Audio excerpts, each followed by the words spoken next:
It was a Friday night in September when Dad took me and Lily to Chuck E. Cheese. The place was absolutely nuts with kids screaming everywhere, those game machines going crazy, and that creepy giant mouse mascot waddling around, snapping photos with families. Dad told us to find a table by the play area while he got in line for pizza. Lily was practically vibrating in her seat, already staring at the ball pit, when this guy just walked right up to us. He looked like every other Chuck E. Cheese guy, donning the employee shirt, but something about his smile was creeping me out. "Hey kids, want to see some magic tricks?" he said, popping himself down on a chair without even asking. Lily's whole face lit up. Before I could say anything, he was doing that old coin behind the ear thing. He kept going, showing off those petty tricks, but something felt wrong.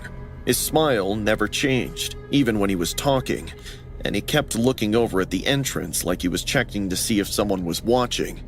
"I've got way better tricks out in my car, plus some special candy they only give employees. Want to come?" Every single alarm in my head blared. I told them we're good here, but he kept insisting. "It's right outside, parked by the—" "If you don't leave us alone right now, I'm getting my dad." I said it loud enough for people to look over. His friendly smile vanished, and his eyes went cold. For a second, I thought he'd throw hands, but he stood up and simply walked away. Dad showed up a couple minutes later, carrying our number thing for the pizza. Then Lily said she wanted to go to the bathroom, and Dad asked me to tag along. The women's room was down this short hallway away from everyone. "I'll wait right here. Don't talk to anyone and come straight back out." "I'm 8, not a baby."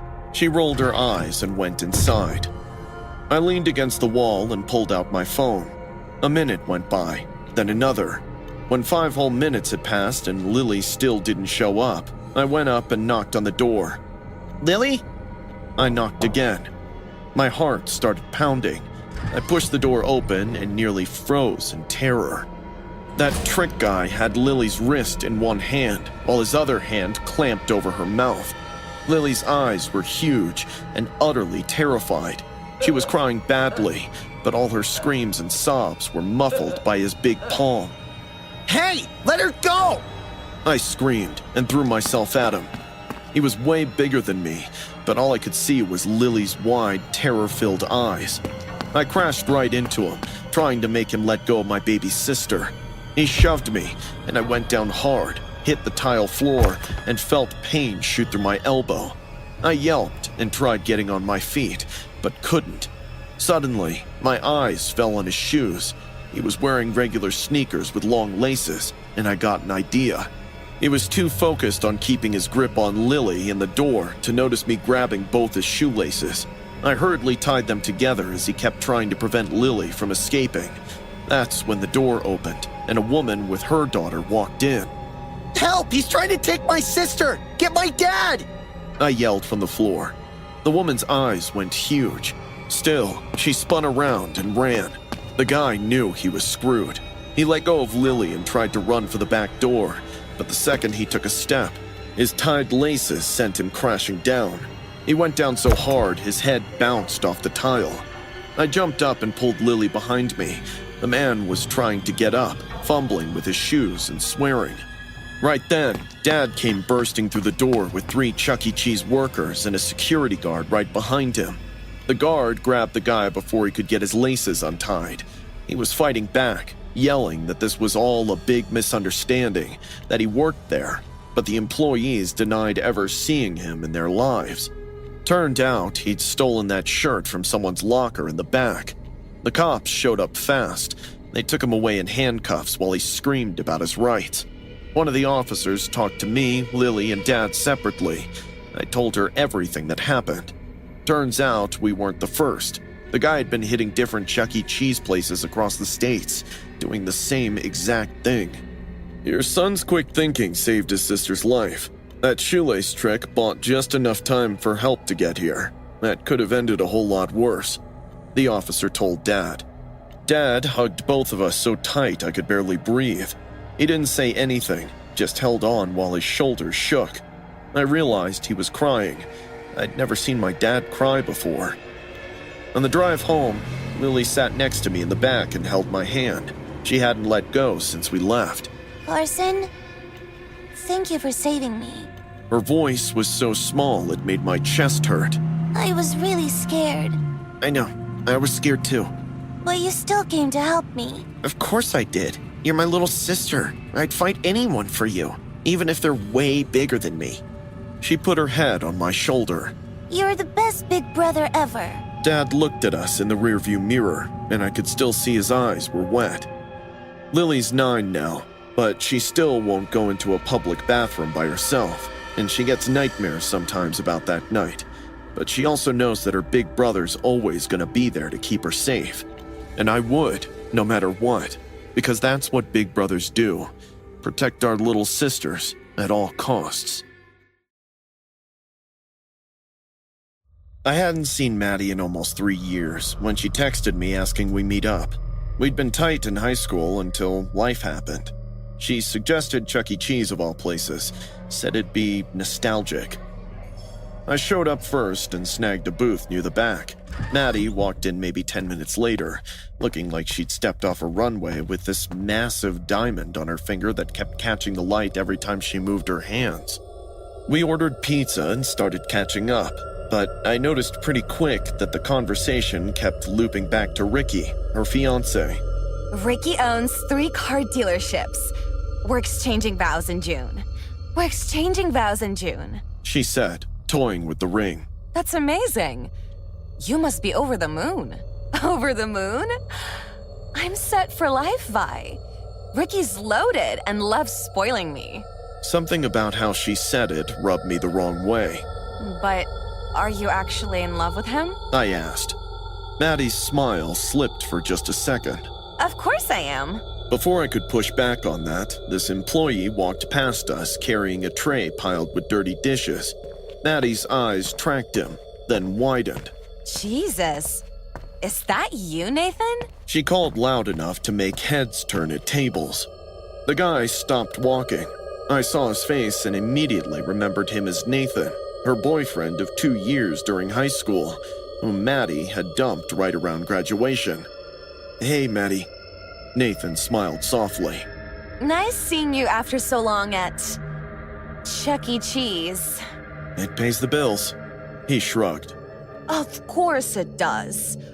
But what happened to all those startup ideas and yacht dreams? My mom got sick, Nathan replied. I had to stay home and take care of her. Oh, how noble. Maddie taunted, then showed him her huge diamond engagement ring. See this? This is what my life looks like now. I'm marrying Ricky Crawford. You've probably heard of him? Crawford Auto Group? Maddie, stop. I tried cutting in, feeling embarrassed for both of them. You know what's the difference between you and Ricky, Nathan? He's a winner while you're still here wiping down tables. Nathan just looked at her for a second, then just nodded once and walked away. Oh, God, that felt good. Maddie said, settling back in the booth. I can't believe I wasted 2 whole years on that loser. That was cruel. I replied flatly. Oh, come on, Vi. I'm just being honest. Before I was about to tell her exactly what I thought of her honesty, the front door slammed open, and 2 guys in ski masks came rushing in, waving guns. Everyone started screaming immediately. Everyone get down! One of them fired a shot into the ceiling, and suddenly the whole place went dead quiet, except for some sobbing kids. Maddie grabbed my arm as one of the gunmen went behind the counter and forced the manager to empty out the register. The other one started making his way between the tables, demanding wallets, phones, and jewelry. When he got to our table, he pointed the gun straight at Maddie. The ring! Give it here! Maddie's other hand flew up to cover it. No, it's mine. My fiancé gave me this. The guy grabbed her by the hair and yanked her head back hard. Maddie screamed, but he shut her up with a hard slap across the face. She fell sideways in the booth. Stop! Nathan shouted as he approached us with his hands raised. Leave her alone. Just take the money and get out. Nathan, don't. Back off, man. I'll shoot. The gunman swung the weapon toward him. "She's scared," Nathan said, still coming closer. "Just let her keep the ring. It doesn't mean anything to you anyway." "You kidding? It's worth thousands! Get back!" Nathan looked at Maddie, who was sobbing, still holding her face where she'd been hit. Then back at the gunman. "Take this instead. Just leave her alone," Nathan said, pulling off his watch. It wasn't anything special, probably worth about $50. The gunman actually laughed at that. "That's a piece of junk! You, girl, give me the ring!" He reached for Maddie again, but Nathan lunged forward, grabbing at the guy's arm. They started struggling, the gun waving around between them. Other people were screaming now, running for the exits. The second gunman was shouting something I couldn't make out over all the chaos. Suddenly, the gun went off. Nathan stumbled backward. His hand went to his chest. Blood started spreading across his shirt. Nathan! Maddie screamed. He went down. The gunman took off running. I dropped to my knees beside Nathan and pressed my hands against the wound, even though I could already tell it was bad. Someone call 911! I shouted. Nathan's eyes found Maddie. She was on the floor next to him now, sobbing, her hands hovering over him like she wanted to help, but had no idea what to do. "I'm sorry," Nathan whispered. His breathing was getting shallow. "I'm sorry I couldn't. Nathan choked before his eyes closed. The paramedics showed up maybe 3 minutes later, but there was nothing anyone could do. They pronounced him dead right there on the Chuck E. Cheese floor, surrounded by arcade games and birthday decorations. The cops took statements from everyone. They caught the gunman a couple of hours later, trying to cross state lines. Maddie sat in the back of the ambulance, with a blanket wrapped around her shoulders, just staring at nothing. I sat down next to her, and we didn't talk for a long time. Then, Maddie completely broke down. I'm awful, Vi. She looked down at her engagement ring, that massive diamond Nathan had died trying to protect. Slowly, she pulled it off her finger and just stared at it. I lost a diamond while I was chasing gold. She choked out. Maddie never married Ricky. She called off the engagement 2 days after Nathan's funeral. She said she couldn't marry someone she didn't actually love, not after seeing what real love looked like. She visits Nathan's grave every week now, but none of that can bring him back. It was a Friday in late March. I'd been at my buddy's bachelor party, bar hopping downtown until the places started closing. By the time I got to the subway station, it was past 1 a.m., and I was pretty wasted. The station was empty, except for the buzzing fluorescent lights that made everything look washed out. My train wasn't due for another 7 minutes, so I leaned against a pillar, trying to keep the world from spinning. That's when I saw him. Standing under a flickering light, on the opposite platform was this guy wearing a full Chuck E. Cheese mascot getup, complete with gray fur body and an oversized plastic rat head. But the fur was filthy, stained with what looked like oil or dried blood. The costume had tears in it, and the head had cracks around the mouth, like someone had beaten it with a construction hammer. He was just standing there, staring at me through those plastic dead eyes. I pulled out my phone and started scrolling on TikTok to ignore him, but I could still feel his eyes on me. When I glanced back, he hadn't moved an inch. Luckily, my train pulled in just in time. The doors opened and I stumbled inside, grateful to put some distance between me and whatever weirdo was playing dress-up at 1 in the morning. Inside, the car was completely empty. I collapsed into a seat near the middle and closed my eyes.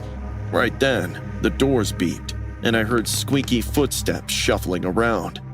I opened my eyes, and my blood went cold. The Chuck E. Cheese guy was in my car.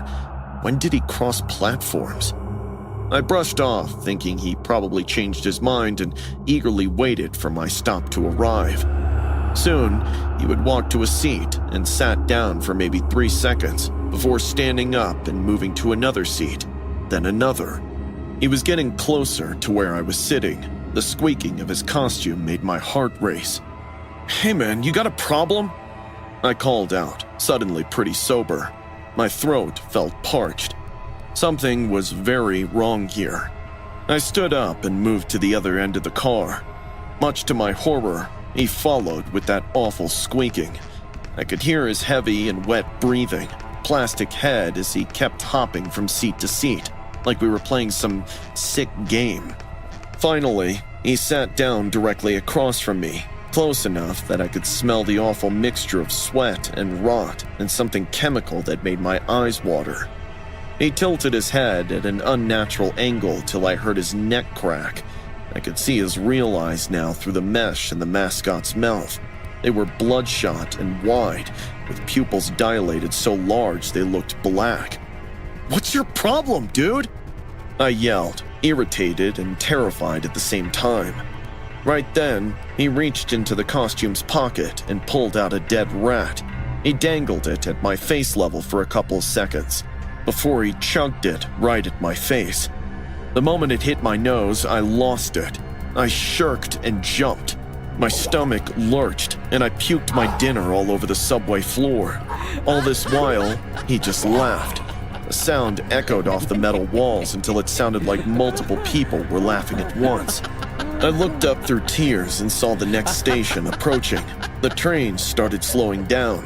He was still laughing, standing right behind me when the doors opened. I just stepped out when I felt a sharp sting at the back of my neck. I spun around to find him holding up a large syringe in his hand. It was half full of some clear liquid. He waved at me as the doors began to close and the train pulled away, carrying him back into the darkness. I stood there touching my neck, feeling a small puncture wound and a trickle of blood. What had he injected me with? I ran up the stairs, flagged down a cab, and told him to take me to the nearest emergency room. My hands were shaking so bad I could barely hold my phone to call 911. The ER doctors ran multiple tests. Everything came back normal. You're lucky. Whatever was in that syringe doesn't seem to be affecting you. But we'll keep monitoring your blood work, the doctor said. I filed a police report immediately. They said they'd checked the subway security cameras, but the footage from that car was corrupted.